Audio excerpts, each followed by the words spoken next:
अस्सलाम वालेकुम नाज़रीन, आप प्रोग्राम देख रहे हैं। मैं हूँ आपका मेजबान शौकत कराचा।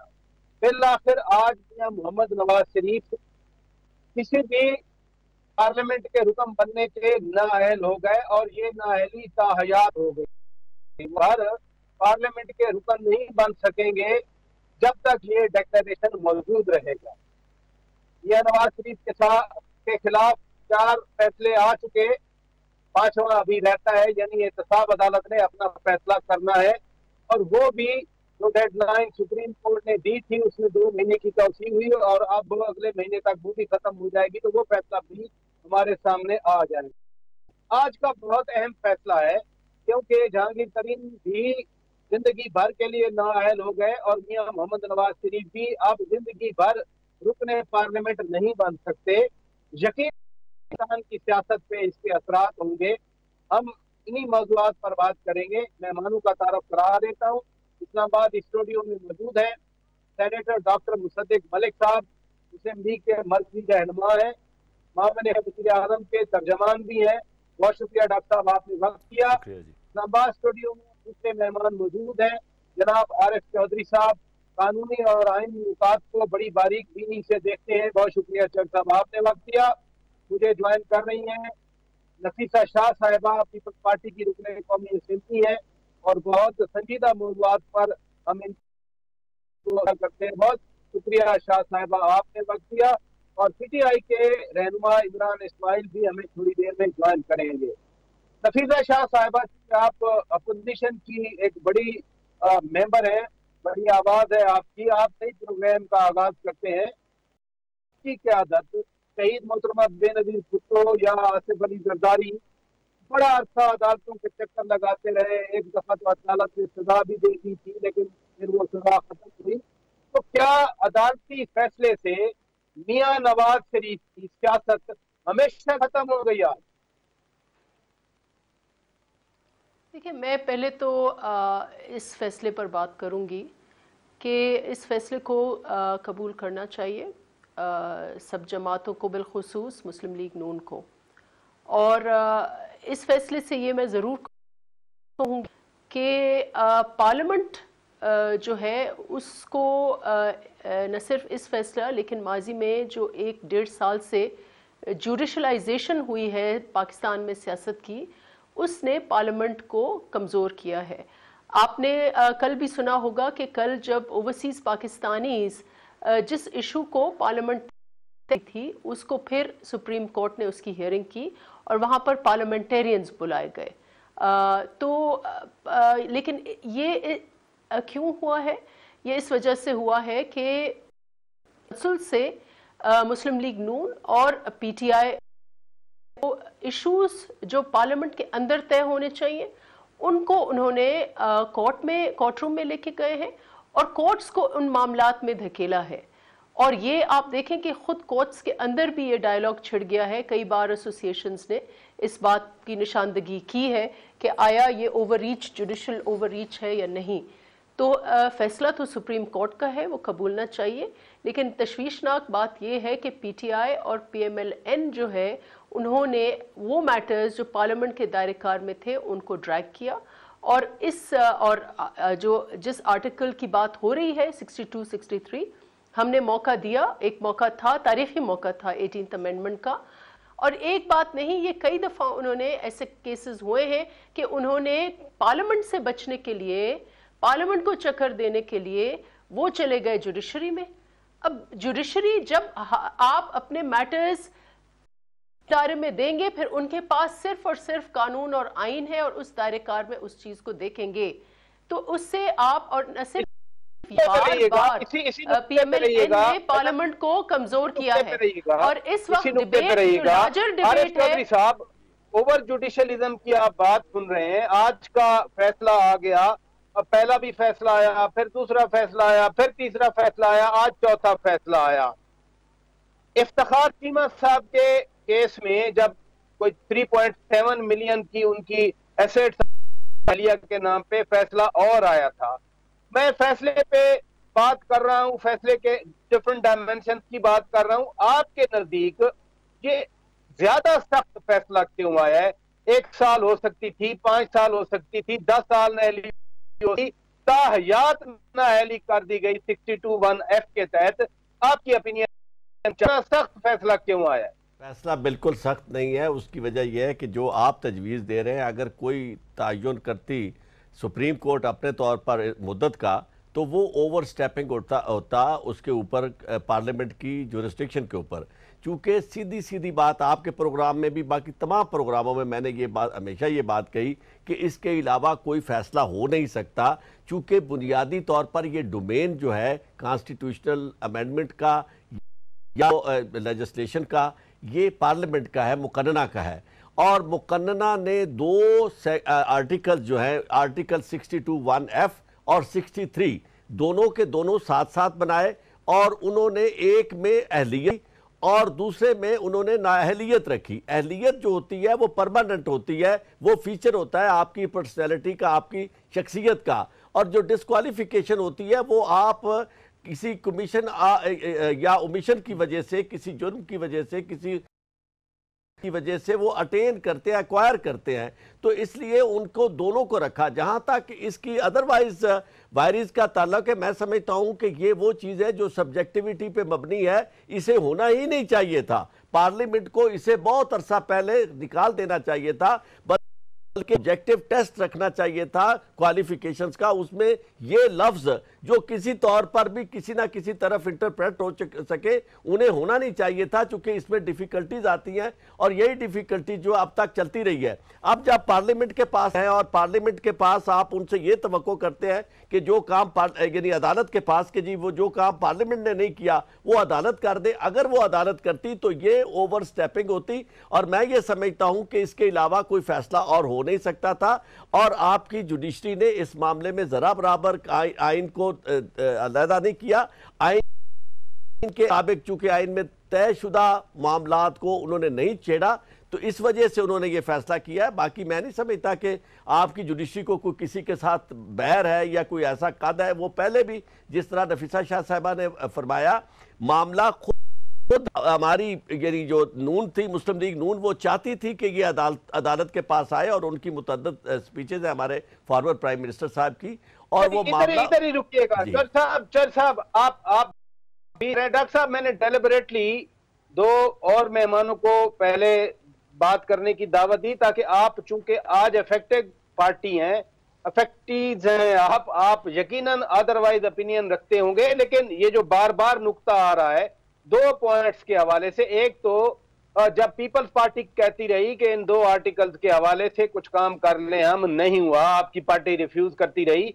और दूसरी बात, जब पार्लियामान जगह छोड़ेगी, एक वैक्यूम पैदा करेगी, आप 2/3 मेजॉरिटी थी, इन चीजों को रेक्टिफाई किया जा सकता था, वो रेक्टिफाई नहीं हुई। तो आज फिर दिल बर्दाश्ता होने की तो ज्यादा जरूरत नहीं है डॉक्टर साहब। तो कौन दिल बर्दाश्ता बैठा है यहाँ पर? किसने आपको कहा है कि हम दिल बर्दाश्ता हैं? आप जश्न मनाएं, आप जो आप समझते हैं अपनी मुताबिकत से करें। अदालत अपनी मुताबिकत से जिस चीज़ को मुनासिब समझ रही कर रही है, और जो पार्लियामान के दीगर मेंबर गुफ्तगू फरमा रहे हैं, जैसे पार्लियामान आज ख़त्म हो चुकी है, आप तमाम रेफरेंसेस दे रहे हैं कि अगर पहले नहीं हुआ तो ठीक है, फिर अब भी नहीं होना चाहिए। क्या ये बात हो रही है यहाँ पर? और किस इंसाफ की आप बात कर रहे हैं? और ये जो अभी चौधरी साहब ने गुफ्तगू फरमाई है, ये क्या गुफ्तगू फरमाई है इन्होंने? आइन में लिखा हुआ है कि अगर आप किसी औरत को रेप करें और पकड़े जाएं तो 5 साल की डिस्क्वालिफिकेशन है मॉरल टर्पिट्यूड के लिए।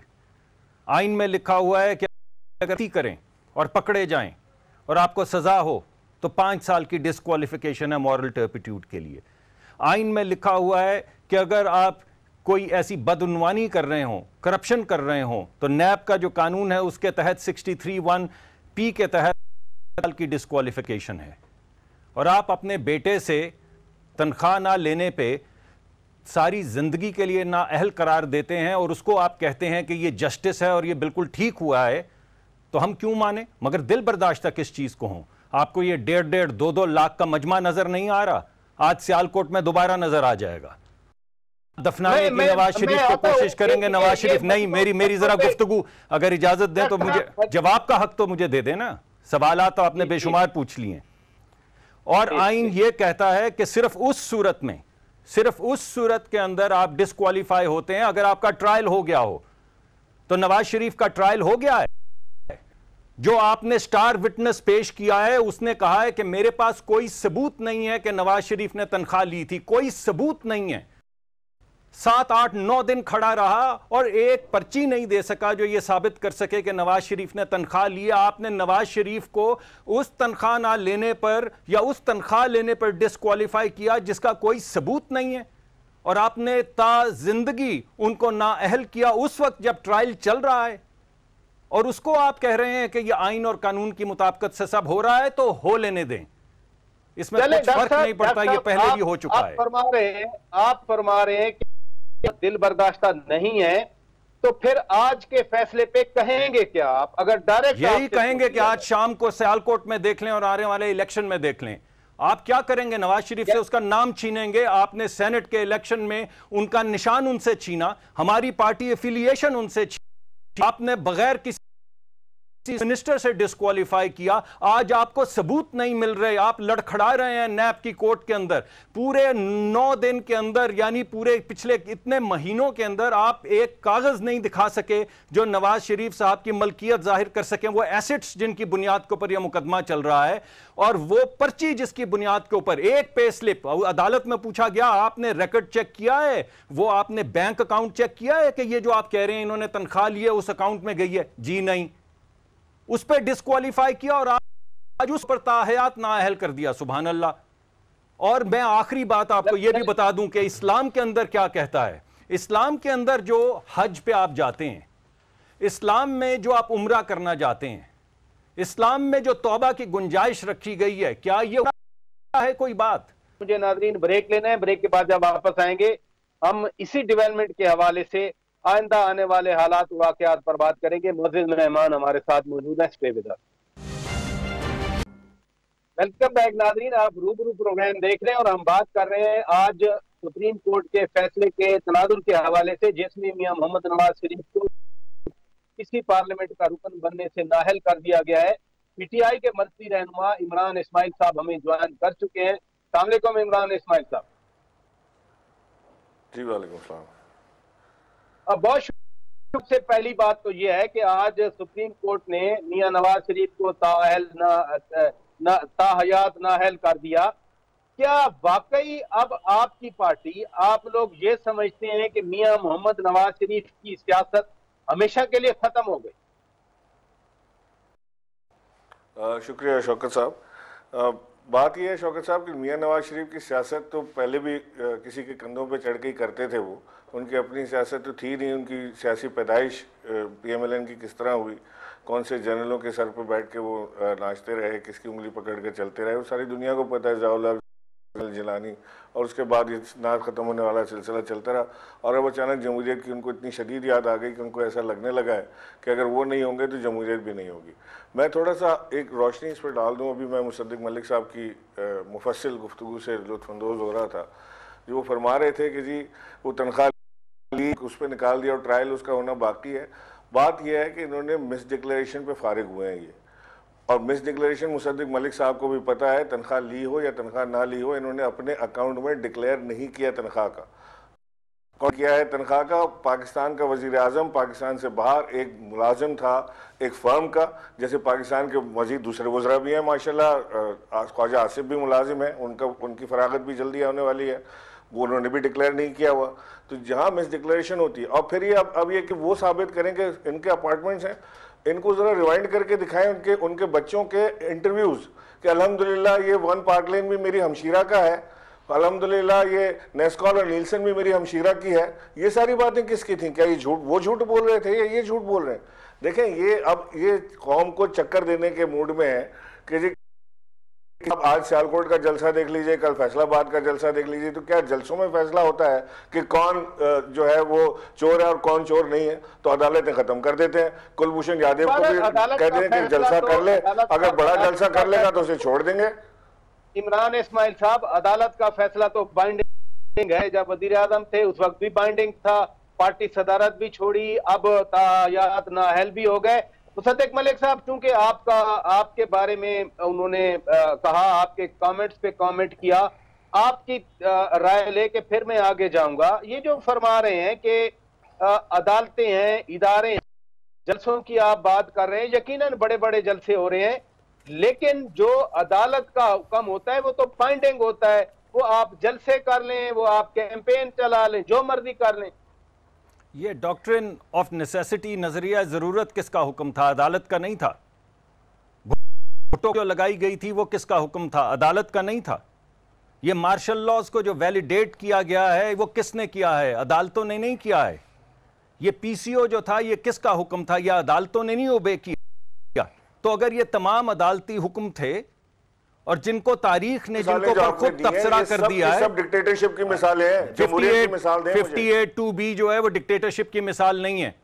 उसके अंदर सदारती, उसके अंदर की मिसाल दें आप मुझे। सदारती उसके अंदर इंट्रोड्यूस करवाया, चले करवा दिया। भुट्टो को फांसी जमहूरियत में लगी, भुट्टो को फांसी जमहूरियत में लगी थी। आपने मुझे अगर मौका देना है तो मैं बात करूंगा। आप खुद डिक्टेटर के साथ चलते रहे, अपनी पार्टी डिक्टेटर के साथ बनाई, डिक्टेटर को आप अपना सियासी बाप कहते रहे, उनकी खबर पे खड़े होकर रोते रहे कि मैं इनका मिशन पूरा करूंगा, और भुट्टो को आप गाली देते थे कि भुट्टो की क्या हैसियत है जौलक के सामने। मुझे लगता है बात सुन लेते हैं डॉक्टर साहब की बात सुन लेते हैं, फिर मैं आपकी तरफ आता हूं इमरान इस्माइल साहब। जी डॉक्टर साहब, लगता है कोई ऐसा मैंने बटन दबाया है जिससे कोई गुफ्तगू आगे नहीं आप चाहते ये बढ़े। आप चाहते नहीं है कि अवाम के शऊर में ये गुफ्तगू आए। आपकी जिंदगी और सियासत बटनों पे गुजरी है। ये बटन दबाएं तो स्टार्ट, ये बटन दबाएं। परवेज मुशर्रफ की उंगली पकड़कर चलने वाले लोग आज तबसरे कर रहे हैं सुभान रब्बी अल्लाह। उनका रेफरेंडम को लीड करने वाले लोग जो हैं आज जमहूरियत की बात कर रहे हैं सुभान रब्बी अल्लाह। खड़े होकर कंटेनर पे एम्पायर की उंगली का इंतजार लोग आज जमहूरियत की बात कर रहे हैं सुभान रब्बी अल्लाह। और लोगों को ये कहने वाले कि जिस दिन जमहूरियत जाएगी हम मिठाई बांटेंगे, वहां पे वो लोग आज जमहूरियत की बात कर रहे हैं सुभान रब्बी अल्लाह। डिक्टेटरशिप की गोद में पैदा होने वाले शख्स ने क्या किया था? बेनजीर की हुकूमत को गिराने के लिए किसने किया था? ये अपने नवाज शरीफ साहब से कि बेनजीर की हुकूमत को गिराने के लिए उन्हीं के सदर को किसने जाके कहा था कि जी मेरे साथ सारे डिक्टेटर सारे मेरे साथ हैं, आप करें पलटी करें इसको? किसने कहा था? आप बताएं कि पैसे किसने लिए थे? जमहूरियत बचाने के लिए लिए थे। जौलक से के साथ मिलकर पार्टी किसने बनाई थी जमहूरियत बचाने के लिए? आप वो बातें करें जो अच्छी लगती हैं। आप जमहूरियत के आपको आगे बेच नहीं पता और आप अपने आप को भुट्टो से मिलाते हैं कि जुल्फिकार अली भुट्टो ने भी अगर माफीनामा दिया होता आज वो भी जिंदा होता, या तो ये भी की जेल में काट लेते ना। जेल क्यों लिख के गए थे माफीनामा? झूठ पे तो आपकी पूरी दुनिया टिकी हुई है। आप पहले आपने झूठ बोला कि मैंने कोई मायदा नहीं किया, फिर आपने कहा नहीं 5 साल का मायदा किया था, फिर जब हरेरी ने दिखा दिया कि 10 साल का मायदा था तो आपको समझ ही नहीं आया। नफीसा शाह साहब आपने सुन रही है जी, मैंने मेरे हिस्से की बातें तो इमरान साहब ने सारी कर डाली लेकिन मुसद्दिक साहब को मैं भी रिस्पॉन्ड करूंगी कि उन्होंने बात की 62, 63 काफ़ी उन्होंने इस्लाम की बात, हज की बात की और शरीयत की बात की। कई इस्लामिक कुरानिक फ़िरके भी उन्होंने कह डाले। कौन से फ़िरके कहे मैंने?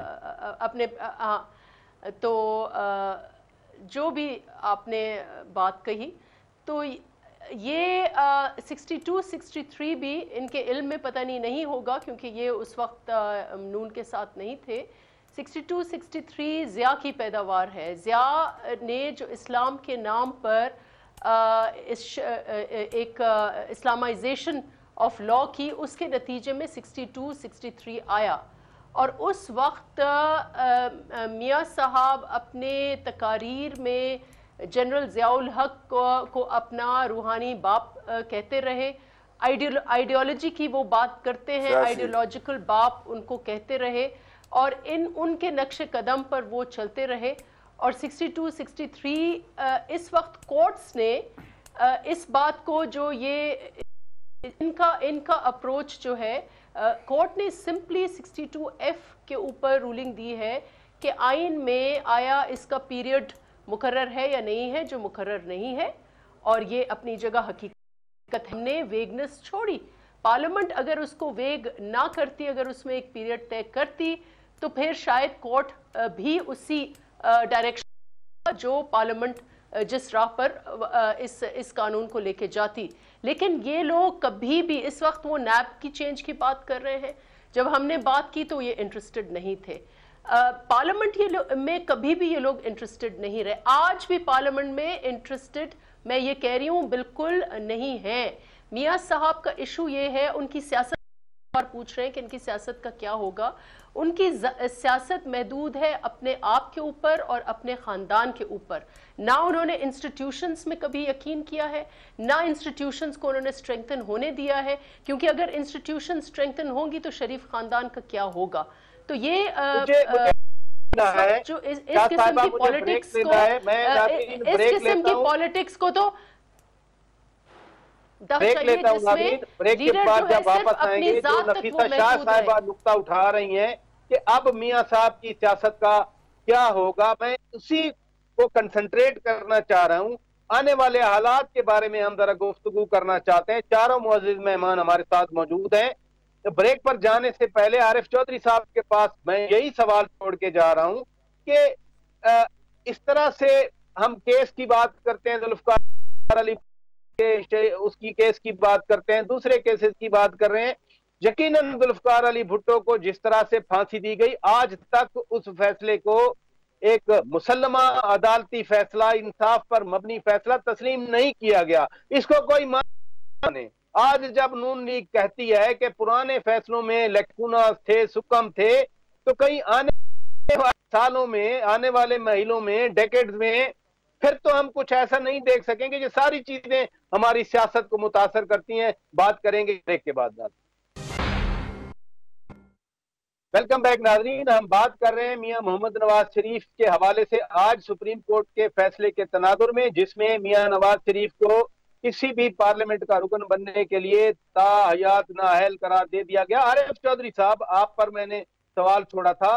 यकीनन इसमें तो कोई शक नहीं है कि माजी में अदालती फैसलों में सुकम रहे। अभी डॉक्टर साहब लॉ ऑफ नेसेसिटी की बात कर रहे थे, आप सब लोग उसकी तनकीद करते हैं। अब वो फैसला माना नहीं गया। जुल्फ़िकार अली भुट्टो के हवाले से फैसला तारीख ना, जो शकूक व शोबात मुस्लिम लीग आज कह रही है, पीटीआई का अपना पर्सपेक्टिव है, पीपल्स पार्टी का अपना पर्सपेक्टिव है। टेक्निकली फ्रॉम लीगल पर्सपेक्टिव क्या कहेंगे आप? हम किस तरह से को ऐसा फैसला बनाएं, फैसलों को ऐसे फैसले बनाएं कि वो वाकई इंसाफ पर मबनी फैसले लगें। दुनिया में होते हैं ऐसे फैसले, भी किए जाते हैं। राजा साहब, एक तो बात अच्छी ये है कि अब तक तमाम पॉलिटिकल पार्टीज़ ने अपने अपने हालात से सबक सीखने के बाद मैं वो चीज़ें महसूस करना शुरू की हैं जो उन्हें बहुत पहले महसूस करना चाहिए थी। मैं चूँकि किसी सियासी पार्टी का यानी नुमाइंदा नहीं हूँ और मेरे कोई ऐसी इंक्लिनेशन नहीं है, मेरी जो जिम्मेदारी आपने लगाई है, मैं इंतहाई दयानतदारी से ये अर्ज़ करूँगा कि सबसे पहले तो वो लॉ जो जिनमें सब्जेक्टिविटी हो, यानी जो किसी के जिस मेयारात जिसके ऑब्जेक्टिव ना हो, यानी ऑब्जेक्टिविटी के टेस्ट पर ना देखा जा सकता हो, ऐसे लॉज और वो होने ही नहीं चाहिए। ये बुनियादी बात है।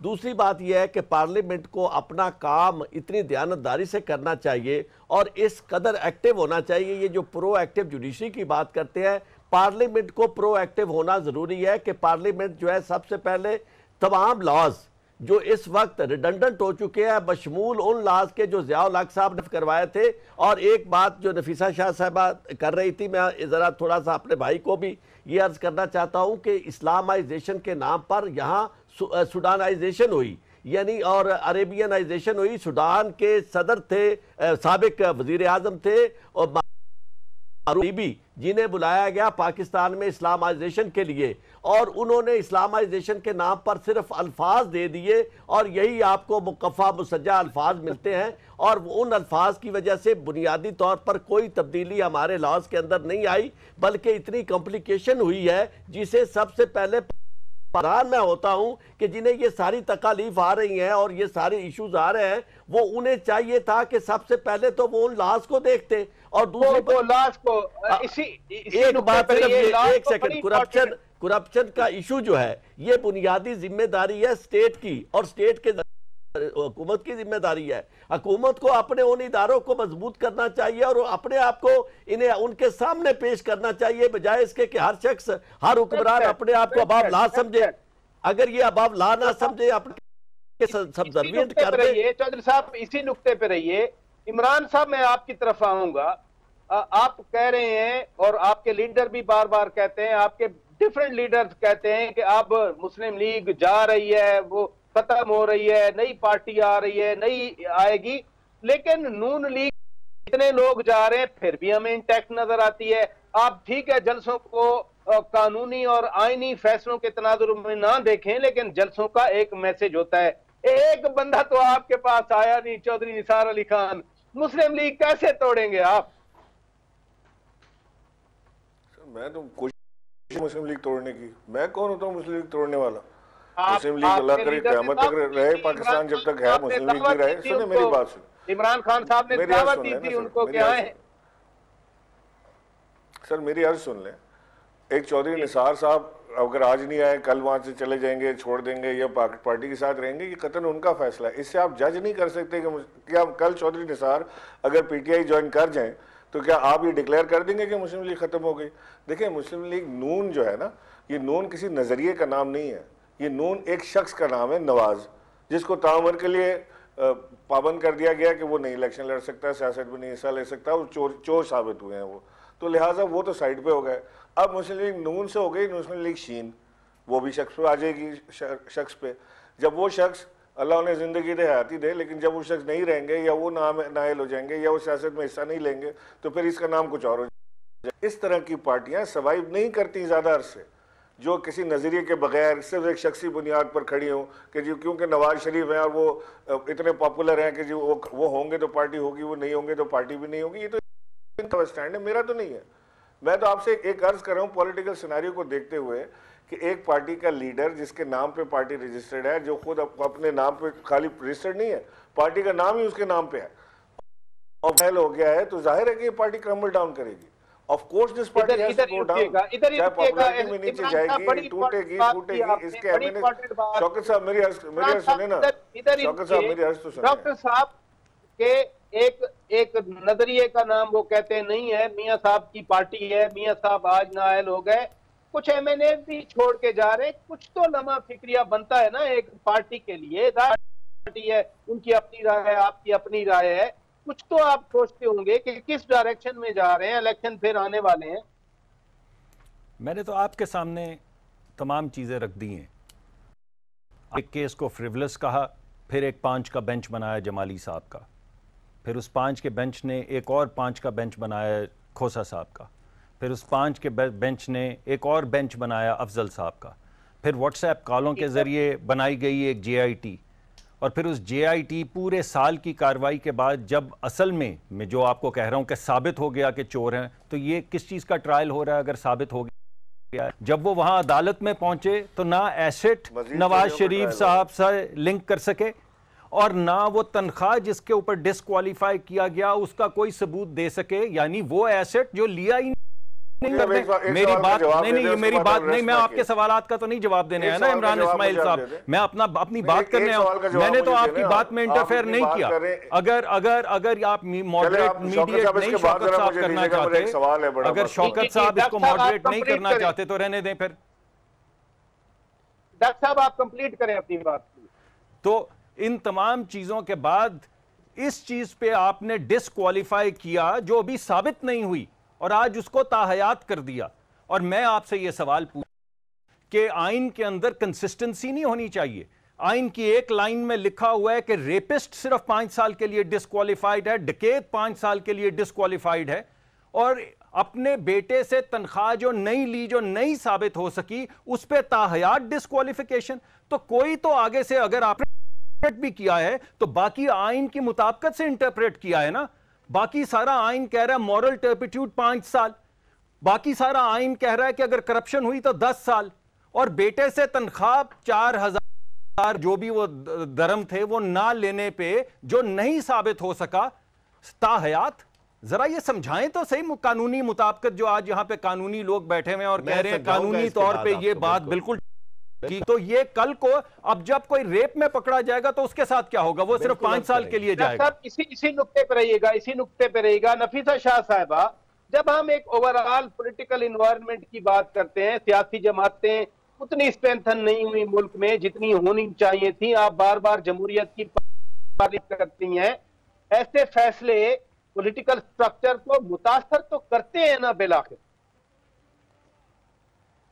ये सबसे पहले तो ये बार बार मुसद्दिक साहब कह रहे हैं कि आइन में 5 साल दिया हुआ है, 4 साल दिया हुआ है। वो दिया हुआ है, वो स्पेसिफिक चीजें हैं। लॉ को कभी भी वेग नहीं छोड़ना चाहिए, और ये हमें सीखना चाहिए था। 58(2) इस्तेमाल हुई, वो भी ज़िया की बाकियात, और इन्हीं की वजह से सारा कुछ हुआ है। तो ये 62, 63 भी वही रिमाइंडर है उसी नजरिए का, जिस नजरिए की ये बात करते हैं कि हम नजरियाती हैं, यही वो नजरिया है 63 में कंटिन्यू कर रहा है, जिसको उन्होंने स्पेसिफिक करने नहीं दिया। हमने आपको कहा कि आए इसको हम स्पेसिफिक करें। आप लॉ वेग छोड़ेंगे तो फिर सुप्रीम कोर्ट जो है वो अपने लॉ को इंटरप्रेट करेगी, वो उसका इख्तियार है। और हाँ, जैसे मैंने कहा कि मियां साहब को पॉलिटिकल पार्टीज को कहाँ इन्होंने स्ट्रेंथन किया है। एक पर्सन स्पेसिफिक पॉलिटिकल, इनको पता है कि मियां साहब अगर नहीं होंगे तो इनका पूरा का पूरा ढांचा, जिसमें सिर्फ सरमायाकार है, सरमायाकारी है, मुल्क से पैसे कैसे बाहर मुंतकिल, एवनफील्ड अपार्टमेंट बनाओ, अजीजिया स्टील मिल बनाओ, इधर प्रॉपर्टी बनाओ, उधर प्रॉपर्टी बनाओ, औलादें, असल एसेट्स हमारी औलादें हैं। आप अपनी औलादें तक इधर नहीं रखते, वो उनको भी भेजा हुआ है कि पैसे वो बनाए। तो ये कैसे पॉलिटिकल पार्टी स्ट्रेंथन होंगी जब आपने सिर्फ एक पर्सन स्पेसिफिक एक पार्टी बनाई है। ये उस पर्सन के साथ दफन हो जाएगी, और इस पर्सन के साथ मियां साहब अब निकले हैं। अब देखते हैं शहबाज शरीफ साहब क्या करते हैं। तो पॉलिटिकल पार्टीज को वो रह गया उसी तरह इंस्टीट्यूशनलाइज करना चाहिए। 2 जजेस का फैसला मौजूद ऑलरेडी, जिन्होंने नाअहल करार दिया। ये सिर्फ कामात की बुनियाद नहीं है। अगले प्रोग्राम में फिर इन मौजूआत पर बात करते रहेंगे। नाजरीन, अपने मेजबान शौकत कराचा को प्रोग्राम रूबरू से इजाजत दीजिए।